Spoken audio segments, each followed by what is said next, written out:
तुला माहितीये एवढासा होतास जेव्हा माझं बोट धरून शाळेत जायचा. तू शाळेतून यायच्या आधी तुझ्या आवडीचा पदार्थ बनवून ठेवायचे. तू आलास की आधी तुझं दप्तर उघडून बघायची की आज माझ्या मुलाने किती प्रगती केली. आणि सांगू मला काय वाटायचं, वर्गात सगळ्यात हुशार माझाच मुलगा. आणि बघता बघता कधी मोठा झालास कळलंच नाही. आणि तुझा हट्ट, मला परदेशातच शिकायला जायचंय.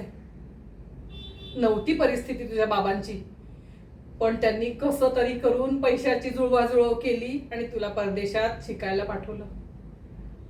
निघताना मला काय बोलला होतास माहितीये? आई, मी लवकर परत येतो. आता तुला बघून किती वर्ष झाली. आपली परिस्थिती नाही तेवढी, त्याच्यामुळे आम्ही नाही येऊ शकलो. पण पण आता तरी ये. आणि मला असं बोल, आई मी आता कायमचा तुझ्याजवळ येतोय. मी तुझी वाट बघतीये बाळा. ये आता लवकर.